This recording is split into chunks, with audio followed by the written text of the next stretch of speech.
Delhi blast की जांच के दौरान हर दिन डॉक्टर्स के इस टेरर मॉड्यूल के नए नए राज सामने आते हैं। डॉक्टर्स के मोबाइल और लैपटॉप की जांच से पता चला है कि डॉक्टरों का यह टेरर मॉड्यूल खाने पीने के कोड वर्ड में टेरर प्लांट की बातें करता था।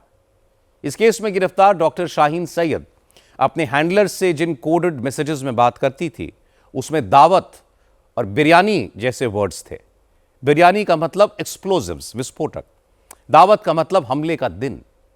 सुरक्षा एजेंसियों के मुताबिक चैट्स में जब संदेश आता था कि बिरयानी तैयार है, दावत के लिए तैयार रहो, तो इसका मतलब होता था बम तैयार है और हमला जल्दी होने वाला है। यह भी पता चला है कि बम धमाके करने के लिए डॉक्टर शाहीन के नाम से एक और कार इसी सितंबर में खरीदी गई थी।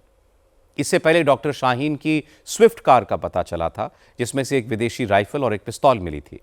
अब पता चला है कि शाहीन सैयद ने एक ब्रेजा कार भी खरीदी थी और इस कार की डिलीवरी के लिए डॉक्टर मुजम्मिल भी शाहीन के साथ गया था। गाड़ी की डिलीवरी लेते हुए दोनों की तस्वीर भी सामने आई है, आप देख रहे हैं। शाहीन सैयद ने इस कार का पूरा पेमेंट कैश में किया था। इस व्हाइट कॉलर टेरर ग्रुप में हर मेंबर का रोल बड़ी क्लियरली डिफाइंड था। जैसे पिछले महीने जैश के पोस्टर लगवाने के इल्जाम में पकड़े गए शोपियां के मौलवी इरफान अहमद की जिम्मेदारी मस्जिद में आने वाले नौजवानों का ब्रेन वॉश करना, उनको टेरर मॉड्यूल में शामिल करना था।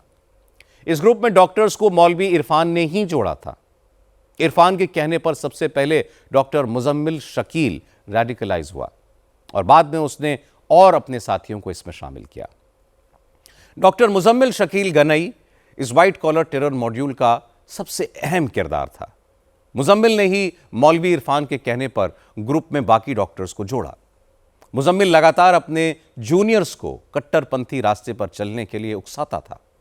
उसी ने अदील अहमद राथर और डॉक्टर शाहीन सैयद को इस ग्रुप में शामिल किया। मुजम्मिल की जिम्मेदारी विस्फोटकों के ट्रांसपोर्टेशन की थी।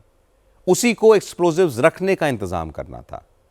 इसी के लिए मुजम्मिल ने फरीदाबाद में अल फलाह कैंपस के पास धौज गांव में पहले एक कमरा किराए पर लिया।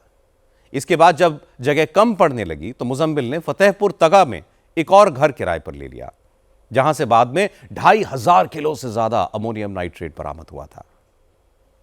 इस टेरर ग्रुप का तीसरा सबसे अहम किरदार डॉक्टर शाहीन सैयद थी। डॉक्टर शाहीन ने इस ग्रुप से अपने भाई डॉक्टर परवेज अंसारी को जोड़ा। डॉक्टर शाहीन को आतंकियों की महिला ब्रिगेड तैयार करनी थी। इसे हापुड़ और सहारनपुर में ट्रेनिंग सेंटर खोलने की जिम्मेदारी दी गई थी।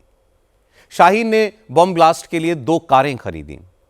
उसको इस मॉड्यूल के लिए फंडिंग का काम भी सौंपा गया था। शाहीन ने ही 20 लाख रुपए का इंतजाम किया। डॉक्टर शाहीन एन्क्रिप्टेड मैसेजिंग के जरिए अपने हैंडलर्स से बात करती थी। यह टर्की और पाकिस्तान जाकर उन हैंडलर्स से मिली भी थी। टेरर मॉड्यूल का एक और अहम किरदार ब्लास्ट में मारा गया, वो था डॉक्टर उमर उन नबी। उमर उन नबी नौजवानों को ग्रुप में शामिल करने के लिए उसे रोल दिया गया था। वो एक्सप्लोजिव्स का बड़ा जानकार था। उमर उन नबी ने खुद भी बम बनाने की ट्रेनिंग ली थी और कई जूनियर्स को अपने ग्रुप में शामिल करने के लिए वो प्रेरित करता रहता था। नौजवानों को अपने इस टेरर मिशन से जोड़ने के लिए उमर उन नबी ने वीडियो भी बनाए। जब मुजम्मिल और शाहीन सैयद पकड़े गए तो उमर उन नबी ने लाल किले के पास जाकर धमाका कर दिया। इस व्हाइट कॉलर टेरर मॉड्यूल से जुड़ा एक और डॉक्टर अदील अहमद राथर था। कुलगाम का रहने वाला अदील मुजम्मिल के जरिए मौलवी इरफान के संपर्क में आया।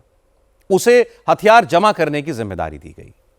अदील जब अनंतनाग में नौकरी करता था तब उसने विदेशी राइफल और पिस्तौल अपने लॉकर में रखी हुई थी, जो जम्मू कश्मीर पुलिस बरामद कर चुकी है। इस सिलसिले में लेटेस्ट गिरफ्तारी जसीर बिलाल वानी उर्फ दानिश की हुई है, जिसने बम बनाने की ट्रेनिंग ली थी। वो उमर उन नबी के जरिए इस ग्रुप से जुड़ा था और उमर के कहने पर रिमोट से चलने वाले ड्रोन बम तैयार कर रहा था ताकि दूर बैठकर ही आतंकी हमले किए जा सकें। हैरान करने वाली बात यह है कि इस व्हाइट कॉलर टेरर मॉड्यूल में शामिल ज्यादातर डॉक्टर्स फरीदाबाद की अल फलाह यूनिवर्सिटी से जुड़े हुए थे।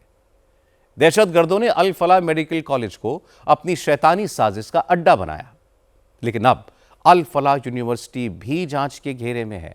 आज एनफोर्समेंट डायरेक्टरेट ने 4 राज्यों में अल फलाह ग्रुप से जुड़े करीब 25 ठिकानों पर छापेमारी की।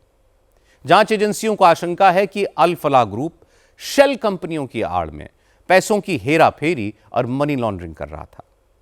अल फलाह ग्रुप के तहत 9 शेल कंपनियां रजिस्टर्ड हैं। इनमें से ज्यादातर के डायरेक्टर, कंपनी के ऑफिस, ईमेल्स सब एक हैं। इन कंपनियों के नाम पर बहुत कम सैलरीज जा रही थीं और ये गिने चुने बैंक खातों से ट्रांसफर होती थीं। इनके एचआर डिपार्टमेंट का कोई पता नहीं है। जांच में पता चला है कि इन कंपनियों में कोई ऐसा काम नहीं होता था जिसको कारोबार कहा जा सके। आज ईडी ने दिल्ली, फरीदाबाद, मध्य प्रदेश में अल फलाह से जुड़े ठिकानों पर सर्च की। पता चला कि इस ग्रुप की कई कंपनियों के खाते से तनख्वाहें जा रही थीं, मगर कर्मचारी ईपीएफओ या फिर ईएसआईसी में दर्ज नहीं थे। कंपनियों की केवाईसी डिटेल्स में भी गड़बड़ियां थीं। ऐसा लगता है कि बड़े तालमेल के साथ ग्रुप की कंपनियों के नाम पर हेराफेरी की जा रही थी। इस मामले में दिल्ली पुलिस ने भी अल फलाह ग्रुप के संस्थापक जावेद सिद्दीकी को पूछताछ के लिए समन भेजा है, क्योंकि ग्रुप के संस्थानों की यूजीसी और नैक से मान्यता भी सवालों के घेरे में है। अल फलाह यूनिवर्सिटी और उसमें पनाह लेने वाले दहशतगर्द डॉक्टर गैंग का ऑपरेशन जारी है। एक एक करके गैंग के मेंबर, उनके मददगार पकड़े जा रहे हैं। अब तक जो खुलासे हुए हैं उनसे इतना तो तय है कि इस टेरर मॉड्यूल के इरादे बहुत खतरनाक थे। साजिश भयंकर तबाही की थी। तबाही का सामान जुटा लिया गया था, लेकिन सुरक्षा एजेंसियों की अलर्टनेस की वजह से इनकी सारी साजिश धरी की धरी रह गई। मौलाना इरफान, डॉक्टर अदील, डॉक्टर मुजम्मिल और डॉक्टर शाहीन को वक्त रहते ही पकड़ लिया गया। अगर ये टेररिस्ट्स पकड़े न जाते तो कितनी भयंकर तबाही होती, इसका अंदाजा अब लग रहा है। लेकिन उम्मीद करनी चाहिए कि अब जांच एजेंसियां इस टेरर मॉड्यूल में शामिल एक एक दहशतगर्द तक पहुंचेंगी और उन्हें ऐसी सजा दिलाएंगी जो इंसानियत के दुश्मनों के दिलों में सिहरन पैदा करे।